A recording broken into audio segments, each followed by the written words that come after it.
Do not fear them. Do not fear any of them.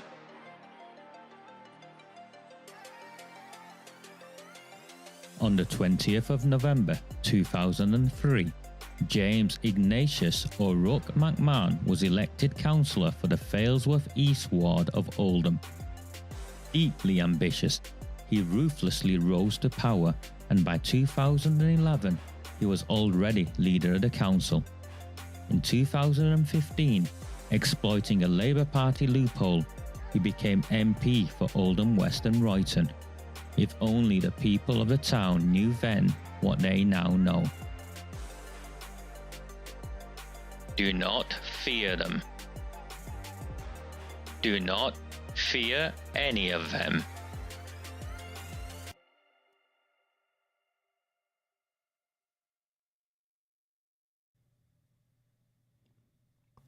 I describe Oldham as the most corrupt town in the country. And I don't describe it this way because I haven't worked in other towns and cities. I have. And I don't describe it this way because I don't have experience of the corruption that is rife in this town. I've had over 4 years of it. And I think in years to come, one of two things will happen. All of this will be covered up and forgotten about.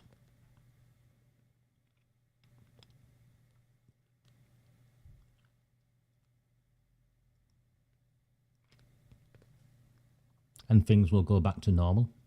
And I use the word normal, not to be interchanged with acceptable. Normal means your elections will be rigged. The public assets that you own will be bartered away in exchange for the block vote from Asian cartel businessmen.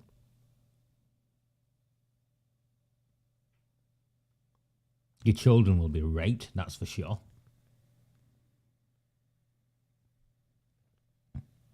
And dare you speak out, if there's anyone left to speak out.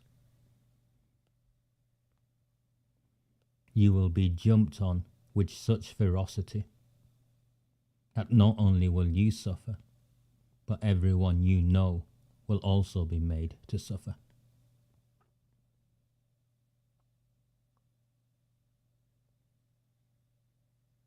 So that is the place we find ourselves in. It will go back to normal.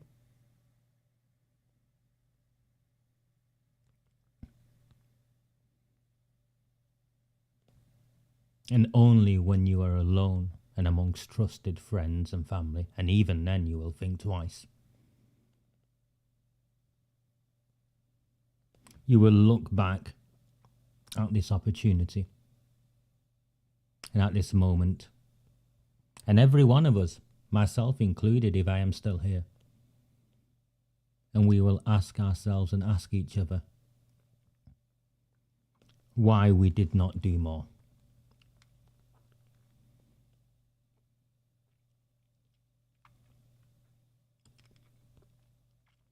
The sorry tale of Oldham starts, or on our journey together for many of us, for most of us I would say, starts with the cover-up of the grooming and gang rape of our town's children. The corruption in our town is of such epic proportions. What took place here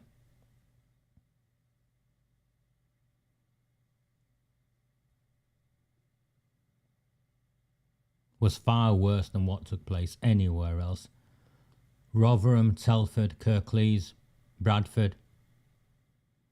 No, what took place here was far worse. Because what took place here was they knew and they were actively involved in it. We had to get it out of the small print and join the dots together from Burnham's disgraceful report, and I'll take it to my dying day, I'll take it to my grave, that Newsom and Ridgway were brought in to cover up what had taken place.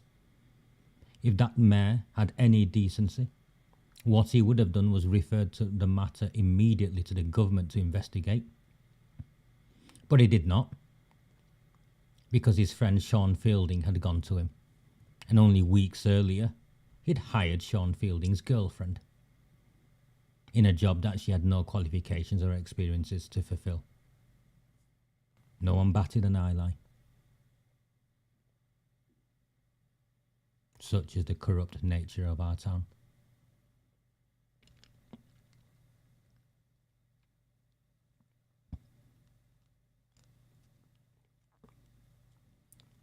So what the cover-up proved, buried in the small print, was that the town's leader at the time, Jim Ignatius O'Rourke McMahon, to give him his full name, was fully aware of what was taking place. And he and his council repeatedly covered it up and kept it hidden from parents and children, from school teachers, from grandparents. And Burnham's team's report, when it was published, by joining the dots together, they tried to protect McMahon and claimed he did everything possible and it wasn't a cover-up. And they used a blog he wrote in his defence. The only problem was that blog was written in an obscure place on the council's webpage, read by very few people. It was written 18 months after the emails that we leaked into the public domain were dated. 18 months. And that blog was only written as a consequence of the report into Rotherham, not of what had gone in Oldham. And when I first released that dossier of emails, looking back, number of prominent councillors in this town had that information. They either did not have the courage to release it, or they did not have the know-how to get it out into the public domain. Neither is excusable. Yet has been so often the case and remains the case to this day.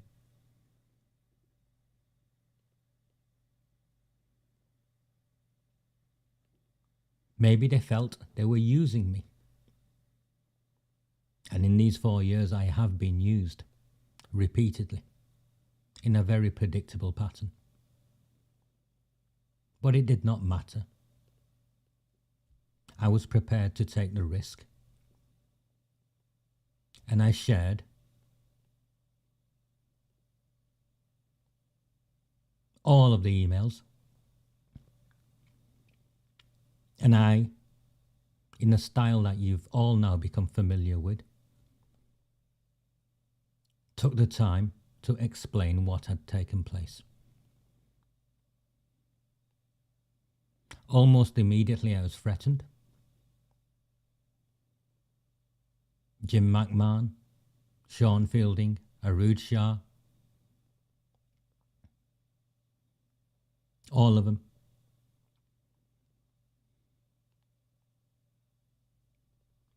In my own community, bar from my oldest friends and my family, I was ostracized because I was speaking out on behalf of white children. Not children, because I just stopped with the children bit. But I was speaking out on behalf of white children.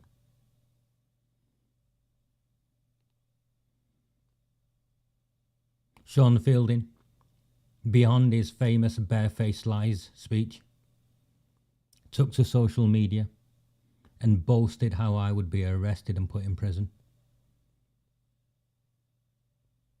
Engaged openly with malicious bloggers, heroin dealers.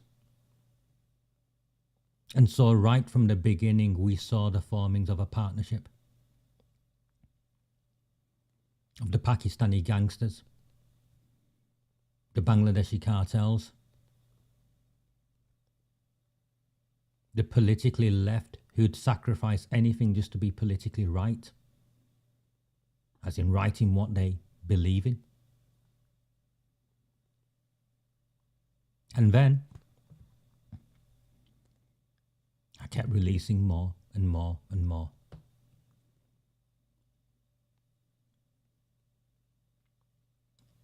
Fielding first of all tried to cover it up with his own council investigation. His renowned expert, whatever he was called, looked at the evidence and ran a mile. And so he went to Andy Burnham, who sat on it 2 years longer than he should have, and what they released was a disgrace.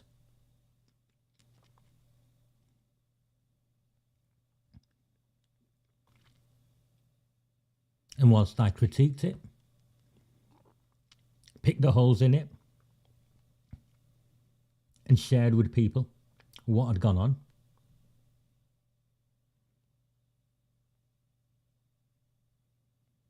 Jim McMahon and Debbie Abrahams went to Parliament and used parliamentary privilege to call me a far-right activist and a racist. By that point, every media outlet that they had access to and power and influence over had done likewise. Hope Not Hate named me as a far-right activist.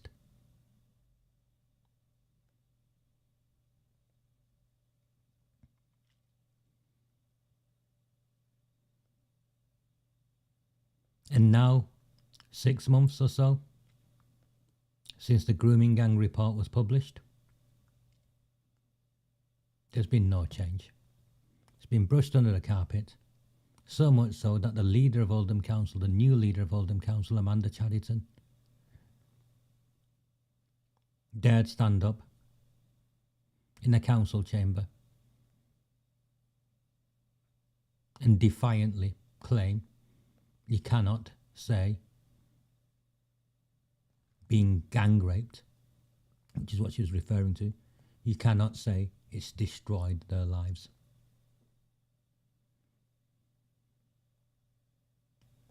So when I say this town is the most corrupt in the country, it starts with how I've always been taught to judge societies as to how they treat their children, how they treat the most vulnerable. And in our town, they sold our children. They sold our children to be gang raped and trafficked across the country. Hundreds and hundreds of men. And they knew about it and they kept silent because they benefited from it. And when we exposed them, they tried to make us into the criminals.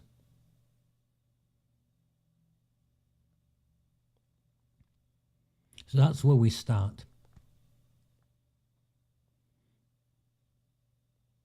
You'll recall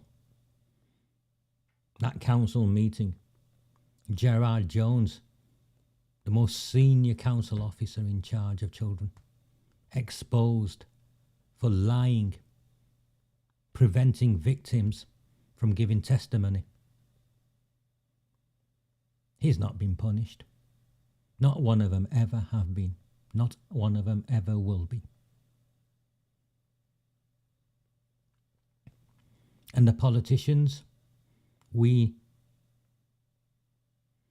put our faith in,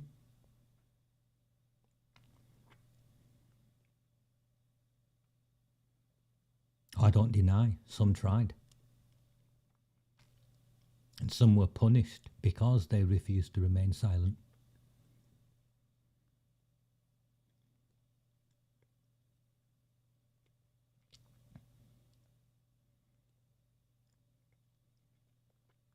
The leader of the opposition, Howard Sykes, well, what can he say?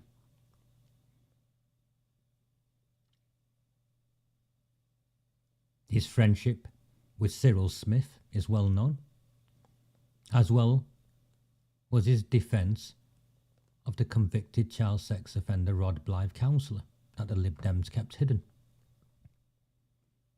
They were never going to be on your side. The Conservatives,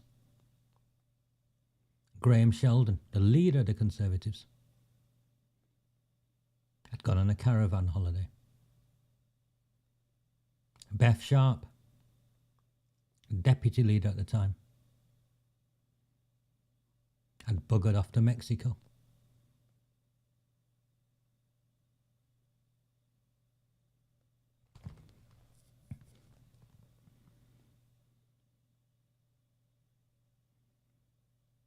And so the council managed it. And then they blocked all of you from, or many of you from going to the meetings.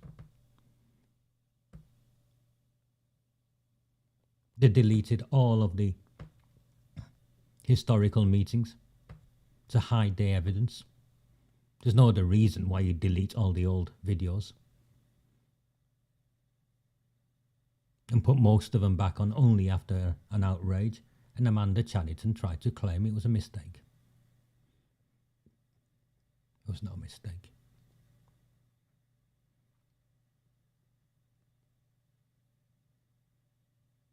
We forced the report. We forced them to confirm our children were groomed and gang raped, and in this town we went further than anywhere else in the country. We provided a reason as to why it had happened. We moved beyond the simple race narrative. And there are plenty of people out there who want to push that narrative because it benefits them. We went beyond that. And we demonstrated the politics of selling our children. And I maintain now, as I have done from the start, Keir Starmer and the senior leadership of the Labour Party know all too well of what is happening in Oldham and towns like Oldham, where they rely on the bloc Muslim vote. Likewise, the Conservatives know all too well what's taking place. But we don't matter enough to these people. You'll recall the now Prime Minister made a promise or a pledge in the lead up to becoming Prime Minister. He's not said a word on it since, has he? And he won't. Because we're a pawn in their game. Working class communities like ours are there to be manipulated and exploited.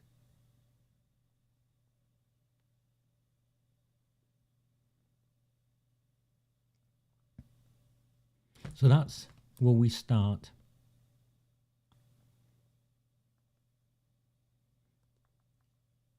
And then we continue. And we continue to electoral fraud. Most of you knew about it, but you didn't understand the mechanics of it, the intricacies of it. And I did my best not just to explain it, but I also evidenced it.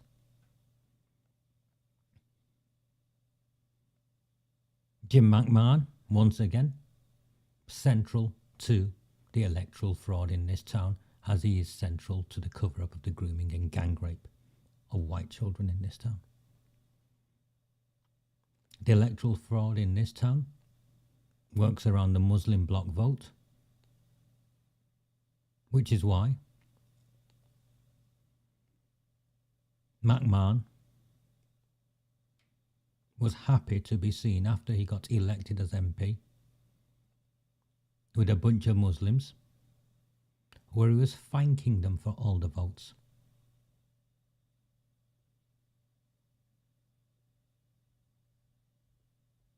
Thanking them for all the votes.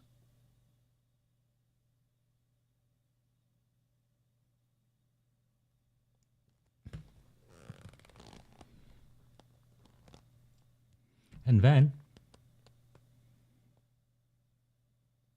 as we started to unpick it more and more,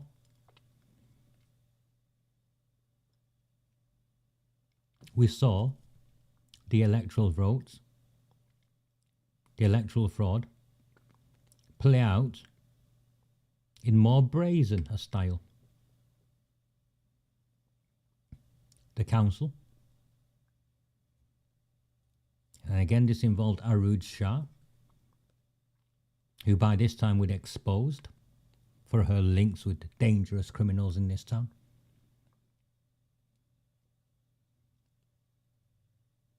They were selling public assets as bribes for votes. The council was selling public assets, community resources that belong to you. They were selling them as bribes. Not once, not twice, time after time after time. The council were also secretly funding mosques.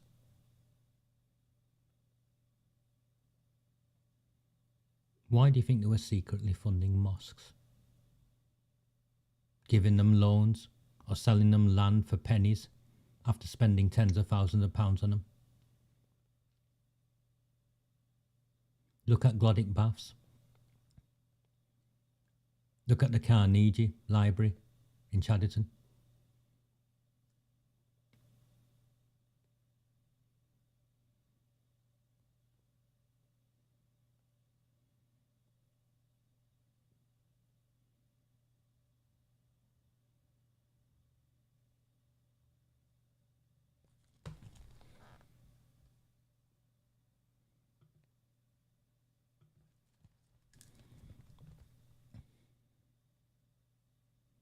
And I like how people, and a bander by the way, some people find this funny, because none of this is funny. How can the gang rape of children be funny? But this is what these Pakistani mobsters and these Labour Party middle class white privileged folk think. It's funny. All of this is a big joke to them. What has become of our hometown is a joke to them. It's something to laugh at. They think it's a game.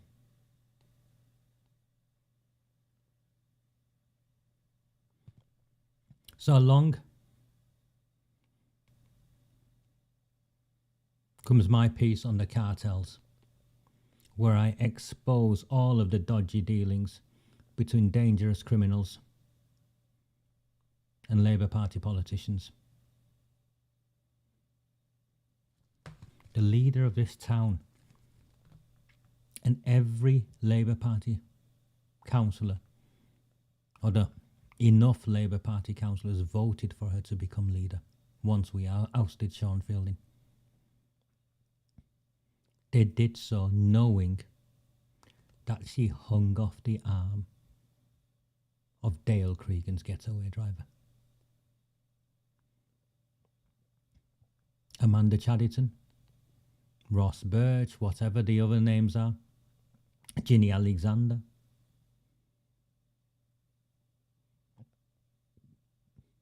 All of them. Not one of them said a word. And of course, the convicted heroin dealer struts his stuff at the council chambers.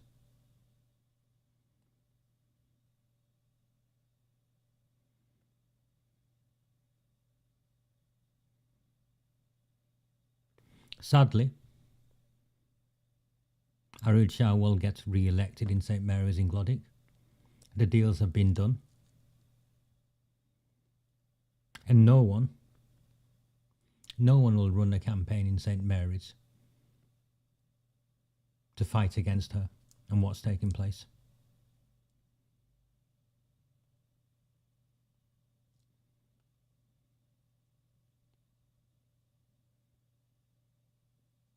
So that's where we find ourselves in. Electoral fraud is rife. And if there's an irony here, the irony is the likes of Hannah Roberts, who've been re-elected in Hollingwood after she got defeated in Royton. Whilst people can't get into council meetings without showing identification, having the bag searched, photographs taken, all sorts of crap.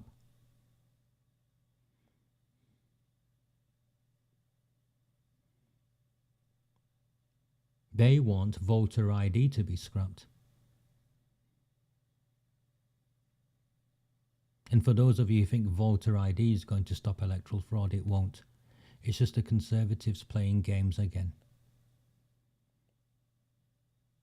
It's postal voting that needs to be better regulated.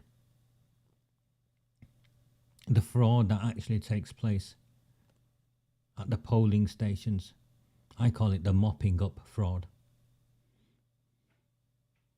It's insignificant compared to what takes place with postal votes.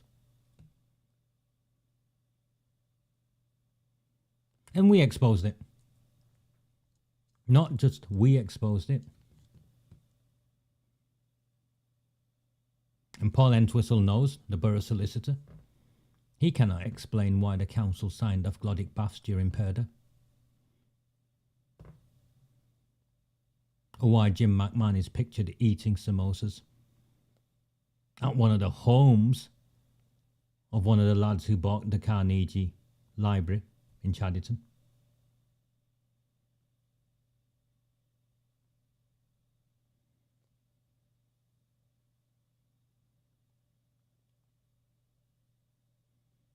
The year before last, when Abdul Jabbar won by 71 votes in Coldust and Montaz launched legal proceedings, he ran out of confidence, he ran out of money, or he ran out of witnesses. I don't know what. What I do know, because I've seen it with my own eyes, is the chief executive, the then chief executive of the town, Carolyn Wilkins, admitting to a council being involved in fraud or breaching the regulations. We'd never have got that out if we hadn't done all of the work we'd done. She left soon after. Her excuse was, we might have done it, but we hadn't done enough of it for it to have affected the election.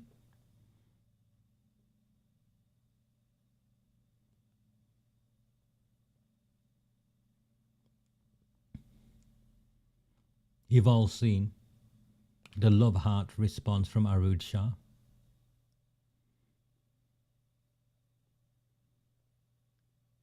I've maintained from the outset it's the endorsement of murder. But if you look at the threat, you'll see it was specifically about voting.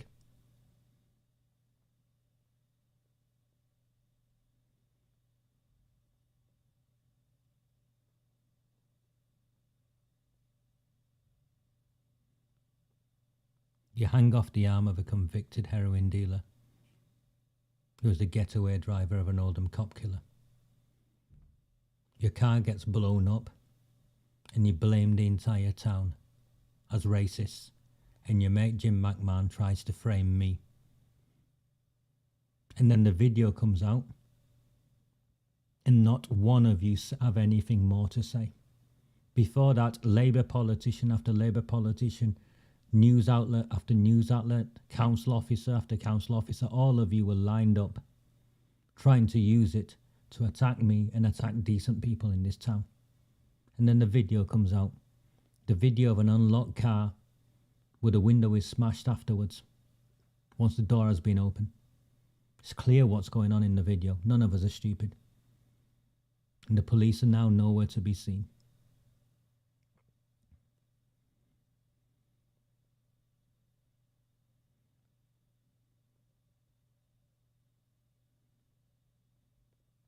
So no, that's how brazen the corruption is and the connection between the criminals and the councillors in this town are. It isn't normal. It's far from normal. So we have child abuse, we have electoral fraud, and we have links with gangsters. But the links with gangsters get worse, don't they?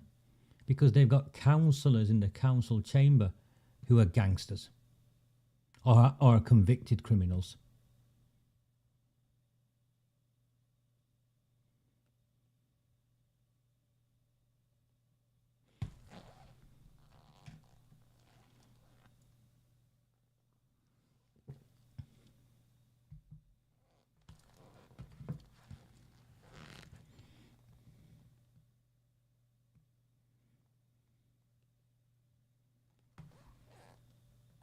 Then you have a man called Neil Wilby.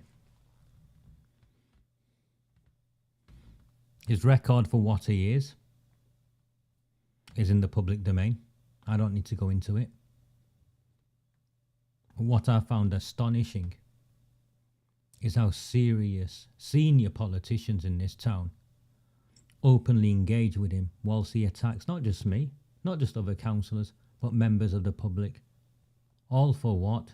Because we refuse to remain silent to corruption and criminality in our town.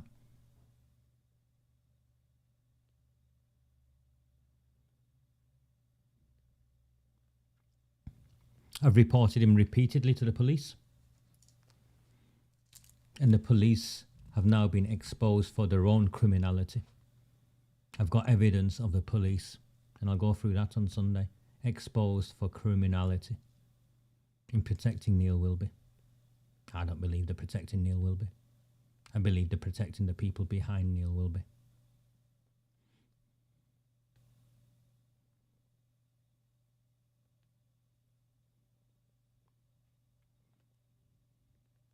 You've got the creeping Islamification of the town. I don't think it's a good thing. I've said it from the outset. I maintain my position to my Muslim friends. I am a secularist. I believe in living in a secular society.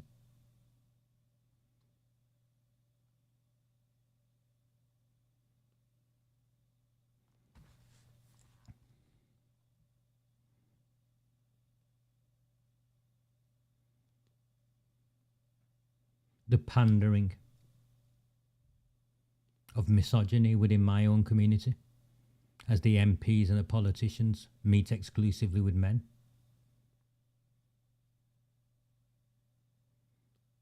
The attack on a Jewish-owned factory, clear anti-Semitism.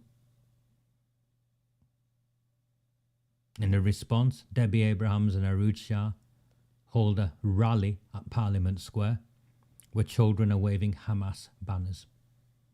And when I object, and I articulate my objections in writing, don't go knock on anyone's house, knock on anyone's door, I don't abuse anyone. I write an article articulating why I find it horrific, this brazen anti-Semitism on the streets of our town. The police come and arrest me, portray me as a racist.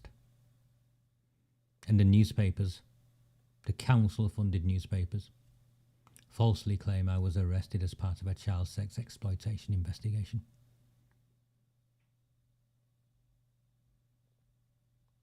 My friend Liam Billington's here. Hiya, Liam.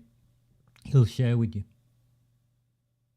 how people think who've not been close to this, that everything I'm saying is some fantasy that's been made up.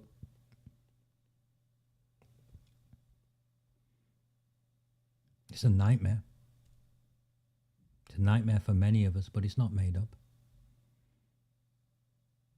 Children waving Hamas banners on the streets of our town, and the police come and arrest the person who speaks out against it and try and charge me as a racist. And by the time it gets to court, there's no evidence because Arooj Shah, who at the time was a leader of the council, backed out of giving evidence because she had no evidence. Her and the police had worked together to make it up.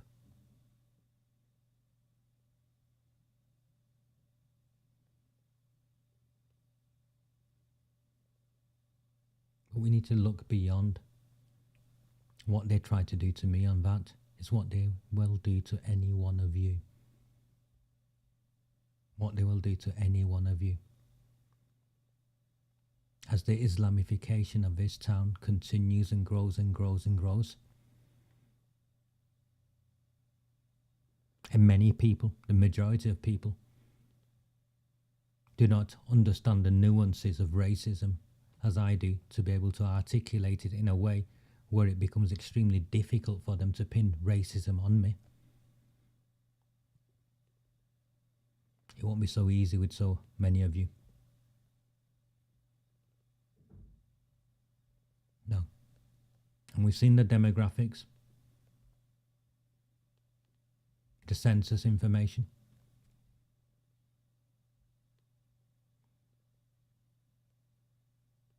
Even the Muslims who don't want to live like that daren't speak out.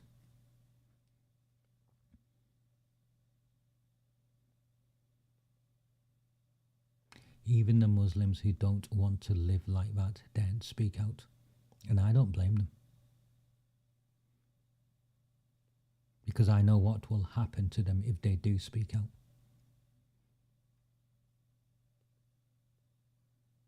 You'll all recall Kaiser Rahman. I don't have the best relationship with Kaiser, but I felt for him when a pig's head was thrown through the window of his house.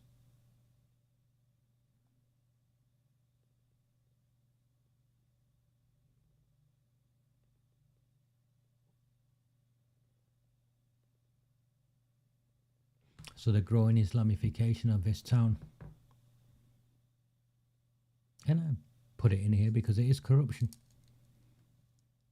Those who rely on the block vote are willing for exchange the very values of our society for short-term power and gain.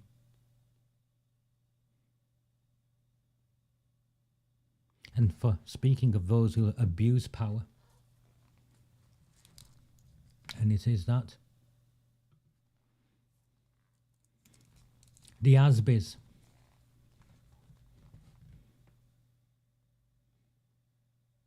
they did not come from nowhere. Banning people from attending council meetings on fabricated evidence made up by the council. Completely fabricated. Imaginary victims. Offences that included you wagged my finger at me. Claiming people swore when they've never sworn in their lives.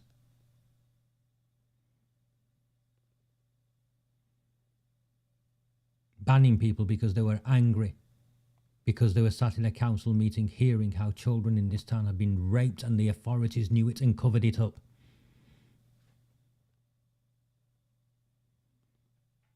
Those Asbys did not come from nowhere. First of all, those Asbys were delivered in partnership with police officers. Greater Manchester Police were involved. No one broke into their stationery cupboard and used their letter-headed paper. And if that had happened, there would have been an investigation. Police officers co-delivered those Asbys. And before the Asbys, we had this thing called Operation Hexagon, which was a joint police and JMP operation into every one of you, not just me, who dared speak out or comment on social media, even like a post. They put a file on every one of you. There's a file on every one of you. That's something out of the Stasi.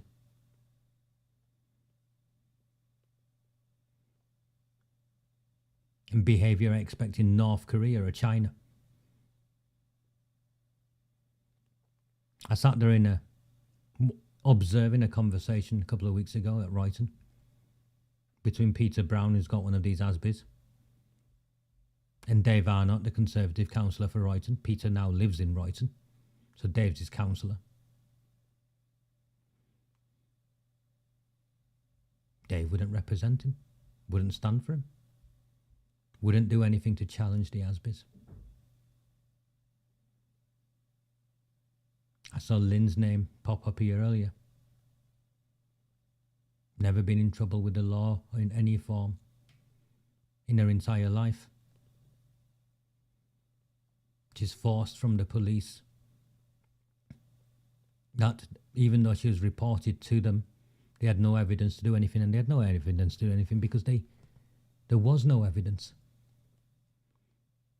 But Paul Bentwistle and Dirty Harry Caffrell, Harry Hitler, I don't know him as, I think.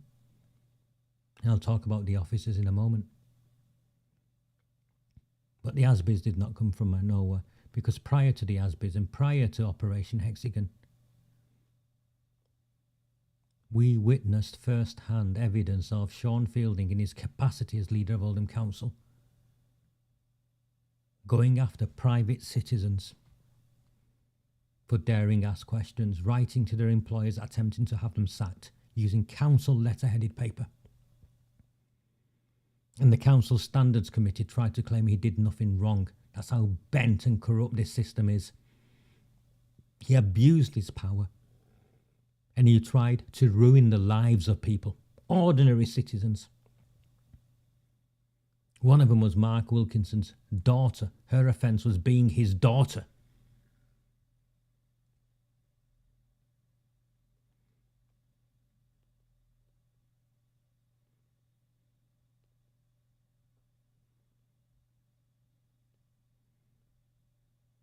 Repeatedly in the mainstream media referring to all of us as far-right activists and racists.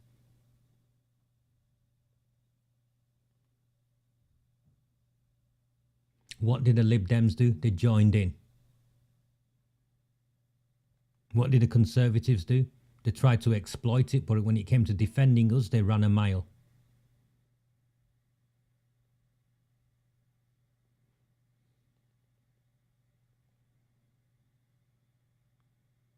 And I feel sorry for the independents, for the Fails of Independence and the others. Because being a political analyst of some form, I know what will happen in 2 years' time should things not improve for us.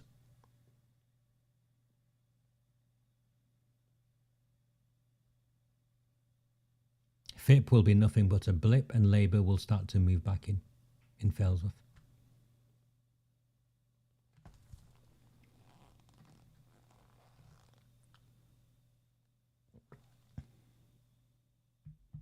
The one Conservative that did speak out, yes, you're right, Denise. I think we all know what happened there, don't we? And I know firsthand all about being set up, because remembering somewhere in all of this, these people went and found young women and tried to prep them so they could go to the police with plausible stories that I had groomed and raped them as children.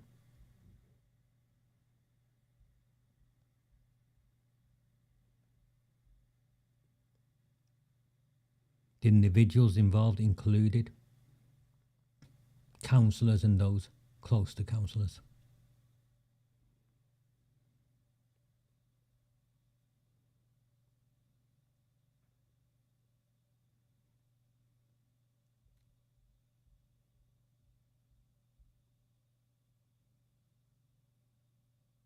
So let's move on to the council officers.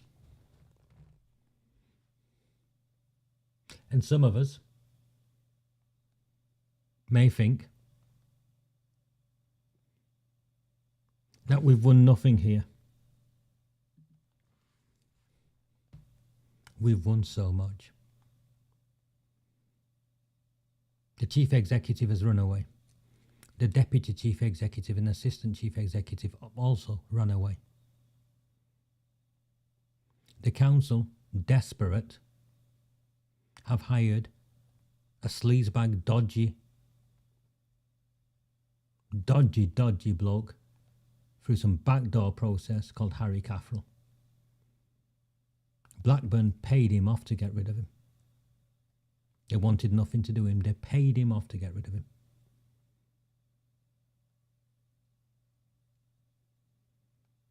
And he turns up here on a temporary contract. And they fixed it on a temporary contract to limit who they'd interview. In fact, my understanding is they only interviewed him. It was so rigged.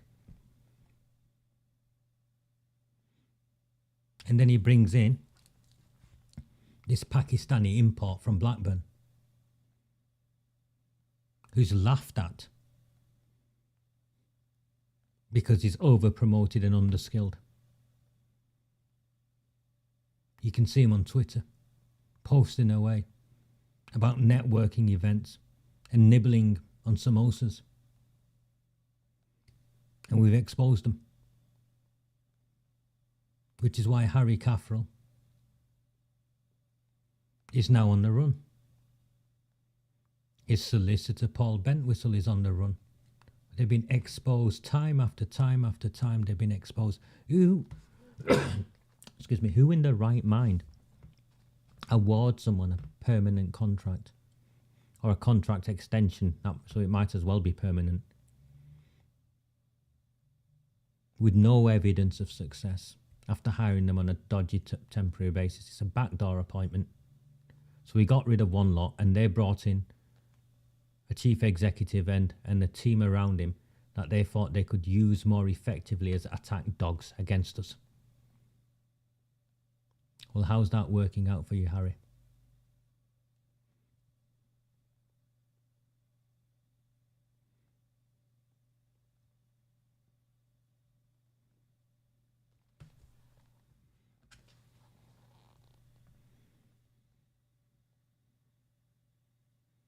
You've seen it. You've got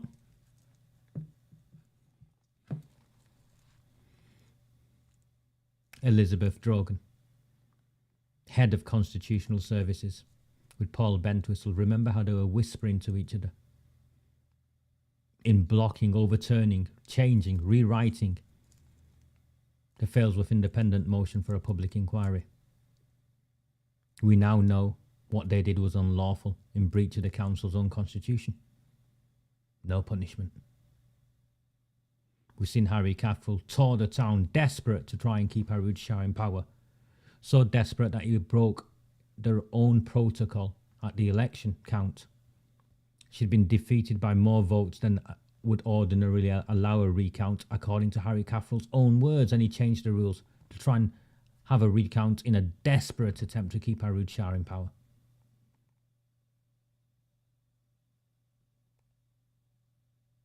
You've seen the stuff that's gone on with the yo-yo declarations of Gelato's Ice Lounge. We now know who's telling the truth and who's telling complete lies there. And I'm not the liar. And fast forward 2 years and multiply it by 10, and it still doesn't come close to what Dr. Zahid Chauhan has done. And the contract with Bardock. That contract with Bardock, for those of you who managed to watch the transmission before it went down, Chauhan's own solicitors seem to suggest that it wasn't to do swabbing services where people went to have themselves tested and you swabbed them. That's not what they paid, 6, 7, 8, 900,000 pounds, whatever it was. Apparently, they paid, your council, our council, paid Bardock to train people so they can swab themselves. That's right. They paid the best part of £1 million to train people so they can swab themselves. If I was a council, I'd be demanding the release of that paperwork. I'd be demanding the release of that paperwork because I believe that paperwork will expose the council in such a way where a serious fraud squad would have to be called in. If you're critical of what's taking place nationally with the Tories and the PPE, then it's exactly the same here. We have a right to ask questions. But Amanda Chadderton isn't asking the questions. Amanda Chadderton's statement was, it was important to remember that Bardock is a not-for-profit company, but at the same time what she forgot to mention was Bardock might have been a not-for-profit company. Bardock had paid its directors a combined amount of over £1.5 million plus salaries they were claiming on top.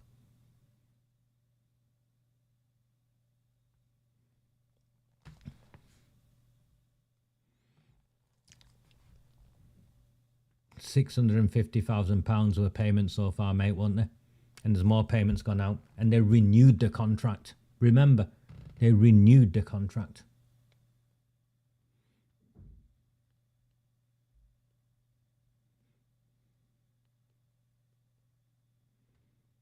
They used the sports hall, even though the Queen Elizabeth Hall was sat empty, for storage during COVID, and paid them £400,000 for storage.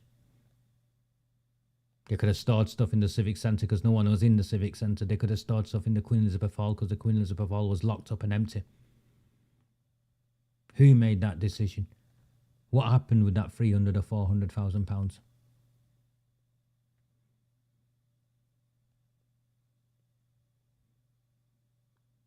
They bought a shopping centre and then realised afterwards they didn't have the leases, and then he admitted he'd bought the shopping centre without even looking at it. And now the truth comes out. During a recession, a cost of living crisis, this town is spending, £100 million on a 5-star fit out for the council staff. The old library, leaked by accident. Apparently we should have known, was Amanda Chadderton's reference. They've claimed it as their own. That library was never handed over for civic space for the council to use for their council chambers. They're spending tens of millions of pounds on it for themselves.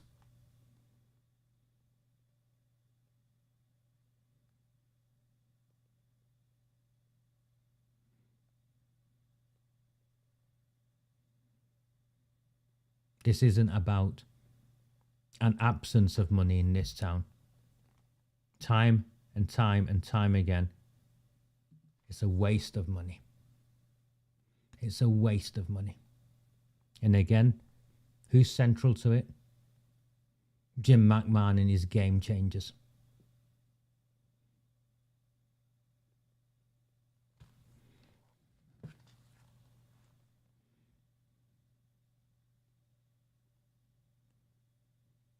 But they're still in power. And the reason why they're still in power, and they'll continue to stay in power, because sadly our journey together is coming to an end, which is why I wanted to do this in terms of a retrospective perhaps, is because they've convinced the growing ethnic community, the Pakistanis, the Bangladeshis, and more so the Indians, especially after the dodgy land deal where the new temple's been built. And I don't blame the Indian community. They just want a piece of the action the same as the others have.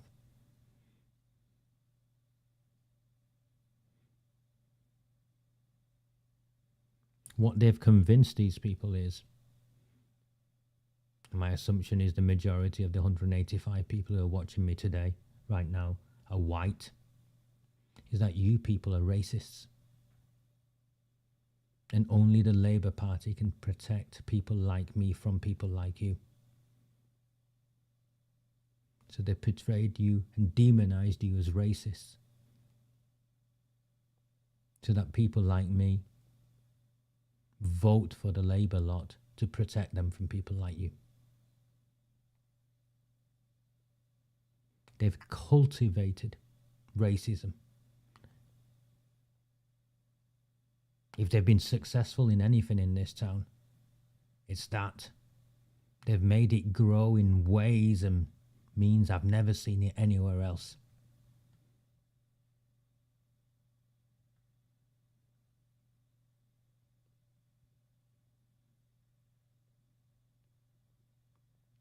They even claim people like me are racists.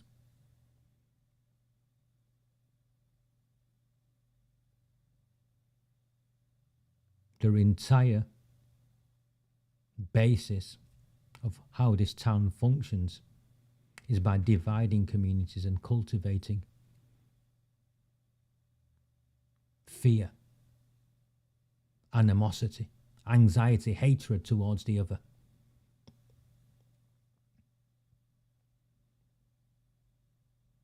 And if you are not to be seen as racist,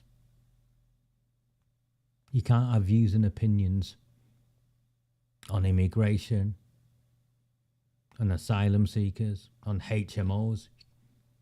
You can't have any of those views and opinions. You've got to agree with them exactly as they say it is. Otherwise, you're a racist. Debbie Abrams put a tweet out yesterday. Something had happened in Germany, and she's trying to use it to shut down people like me in our own town. Does it look like I've ever supported a Nazi? You've seen me stick my neck out repeatedly against people with extreme views and opinions. They want us shut down. Well, it seems, despite everything they've tried to shut us down, we've succeeded in shutting ourselves down.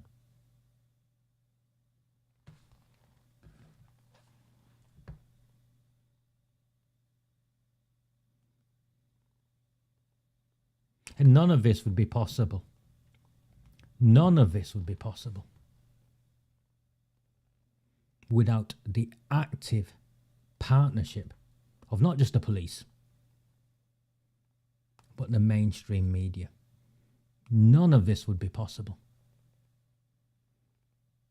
without Charlotte Green, Jennifer Williams, the Oldham Times, Hannah Allotman, The Mill. They've all lined up, one after another, after another, after another. And yet here I still am. But they've all lined up to cover up all of the corruption in this town and protect the Labour Party politicians that run it.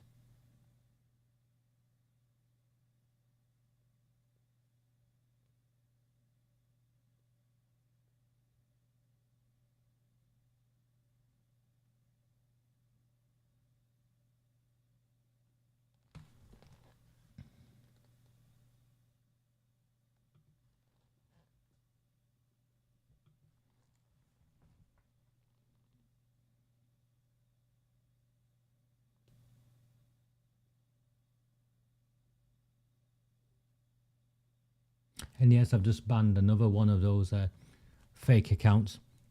See how courageous they are, hiding behind fake names. How courageous they are. Will you Pakistani gangsters? Are you Labour Party zealots? We've seen you come and go. We've seen you come and go.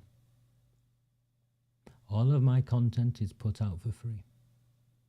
People pay if they want, or don't if they don't want. It's not complicated. You criticise me for wanting to earn an income, yet you're completely silenced whilst Jim McMahon was one of the highest paid council leaders in the country. You've got nothing to say whilst Dr. Chauhan has earned the hundreds of thousands he has the way he has. You got nothing to say about the discount sale of our assets to Asian businessmen. No, nothing on any of that. But you want to pick on me. I think we all know why. Do I scare you, little boys? I do, don't I? I scare you. You worry what will happen should I continue and should I carry on this work. You don't like how I've exposed you already. You Pakistani gangsters, you Bangladeshi goons, you white Labour Party middle class scumbags. All complicit in the cover-up of the grooming and gang rape of our town's children, because all of you benefited from it. All of you benefited from it.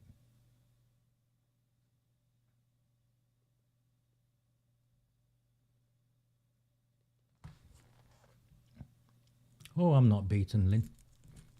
I'm just sharing with you what I thought would be an Oldham Council, why it's the most corrupt town in the country, and how we've exposed it to be the most corrupt town in the country.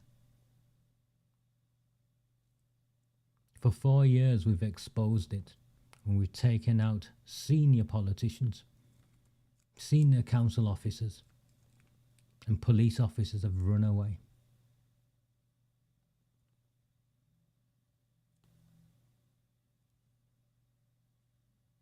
So that's where we're up to. We have, and it's 4 years.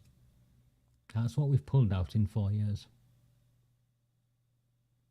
And in that 4 years, I maintain there are councillors in that council chamber who would not be in that council chamber if not for the work that was done through this platform.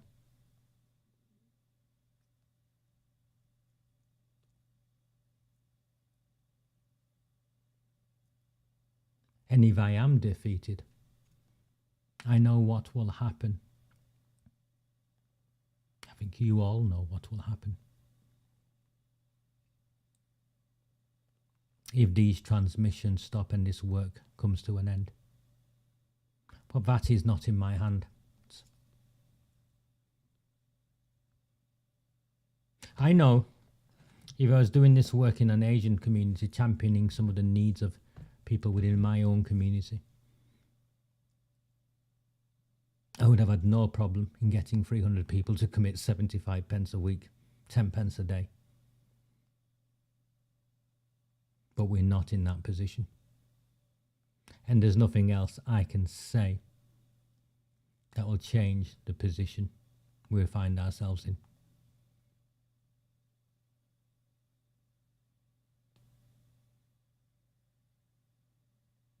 So, I'll have a drink, and by all means ask me some questions. And we'll aim to finish for about 9 o'clock. I'll be back on Sunday for our penultimate Sunday night transmission. And the last Sunday, the following week, I've been working on the manifesto, and I'll share the manifesto with you.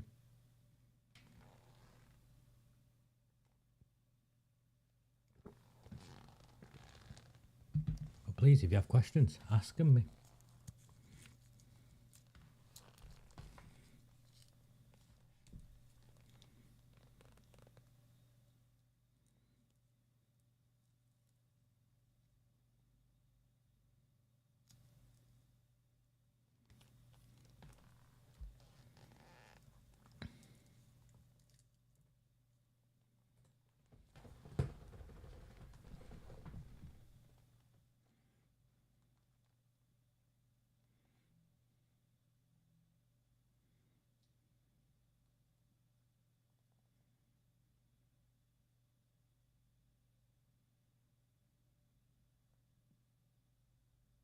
You have, Marlene. You followed me from one of the first ones. I don't know where our paths first crossed, but Marlene.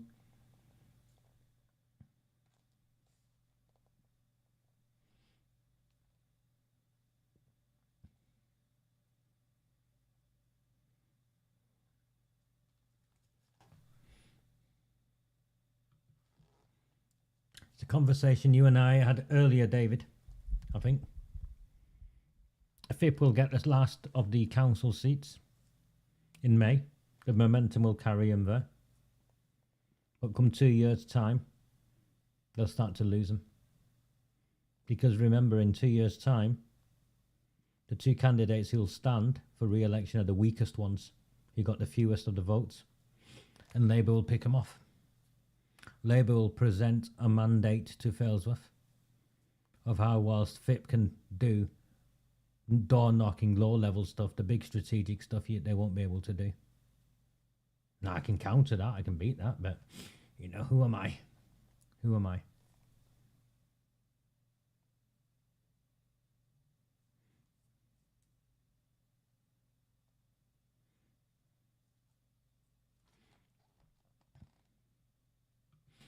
See, I see the data in front of me, Marlene. I see figures you don't see. 204 people. On a Thursday evening, 204 people joined me to listen to what I had to say.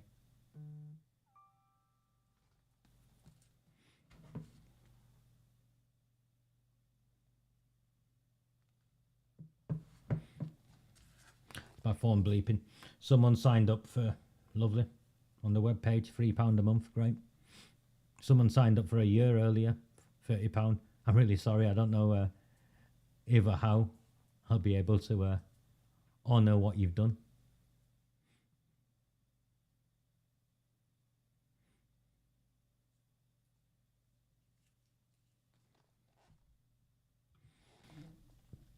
I spent today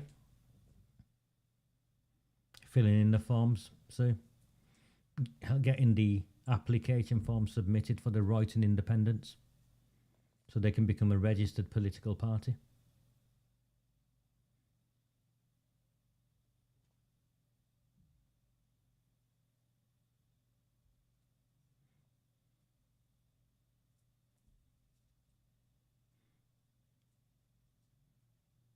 Hopefully they'll have enough candidates to put 6 up in both Royton wards. I think Mark Ince will do well in Shaw.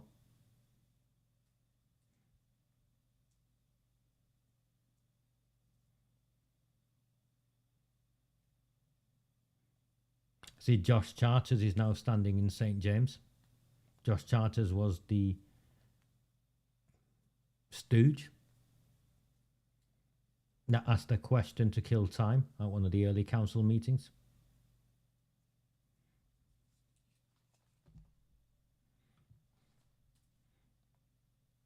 Do you really think? I do. I don't know whether it'll get over the line or not, mate. I don't know if they know how to run campaigns. I don't think they do. But I'm not running their campaign for them.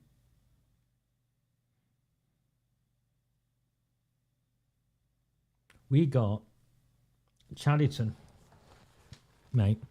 We got Chadderton South that had never gone Conservative to take out the leader of the Labour Party.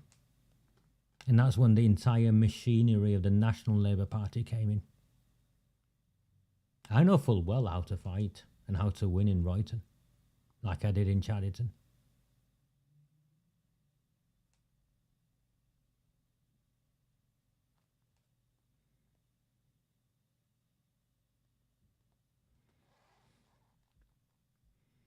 I got a letter today, mate. It's been scheduled for May next year. It's been scheduled for May next year.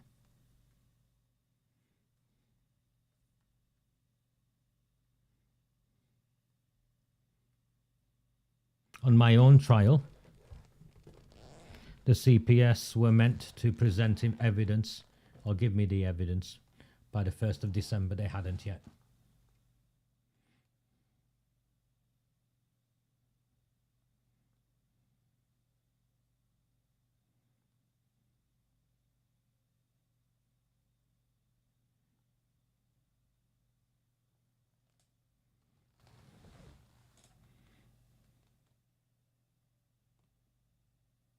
I think all of that's gone, and it's not even. I know you mean it in jest as well, Sheila, but it's not even my style.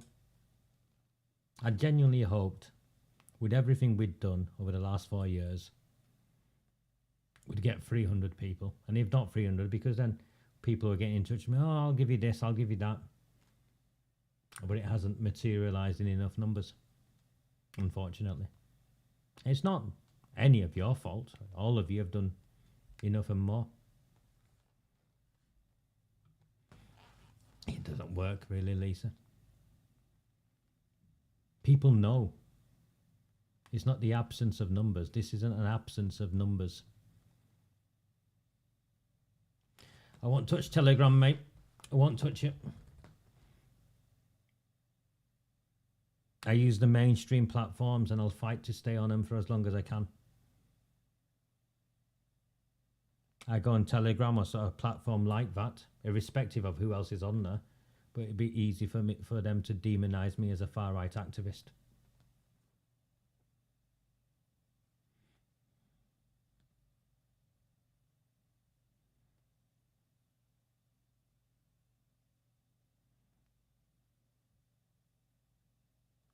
No, I think it's done there.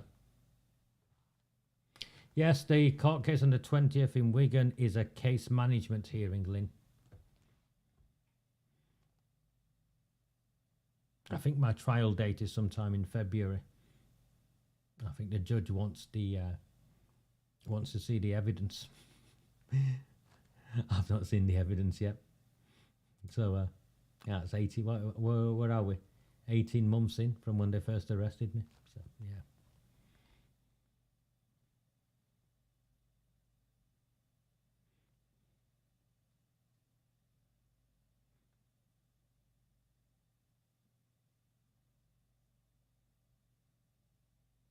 I think they've won, mate. I think that, you know, the council, the Labour Party, the police, combined, they were unable to stop us from doing the work we're doing. But we've let ourselves, you know, we've come up short ourselves.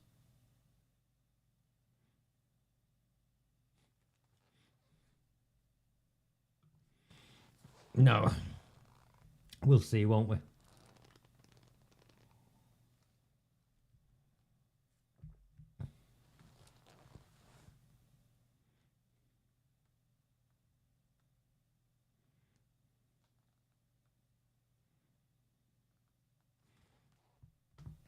Well, the first one collapsed, didn't it?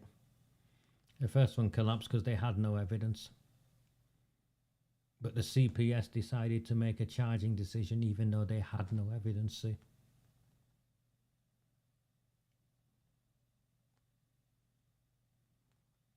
The evidence included a policeman saying in his statement he'd not seen what I've said in the Manchester Evening News, so therefore I was lying.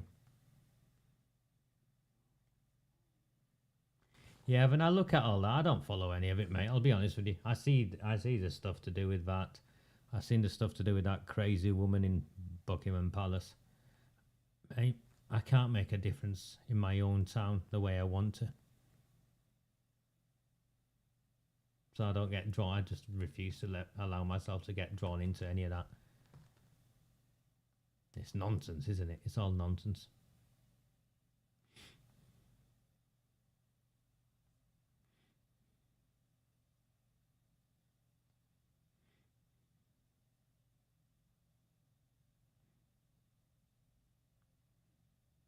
Everything I've articulated, everything I've shared with you, if I was one of the opposition parties and legitimately cared, genuinely cared, I'd articulate all of that and put it in my publicity and send it out in leaflets through every letterbox in this town. Repeatedly. I'd speak about it in every council meeting and not let it go. I don't accept that, mate. I don't accept that for 1 second. There are definitely people who don't have the money. I agree with you, which is why all of my content is free to air. I don't accept that people don't have 75 pence a week or 10 pence a day.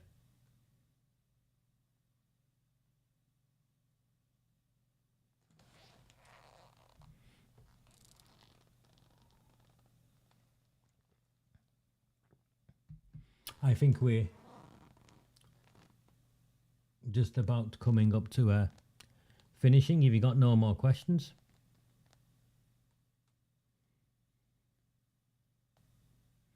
I will start to wind up and I'll bid you all a good evening. Yeah, it's that, isn't it?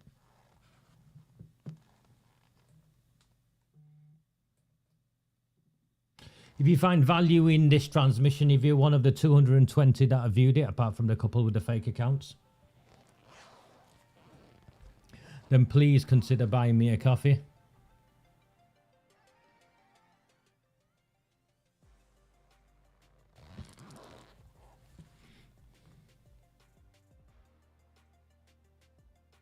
Have a very good evening. Do not fear them. Do not fear any of them.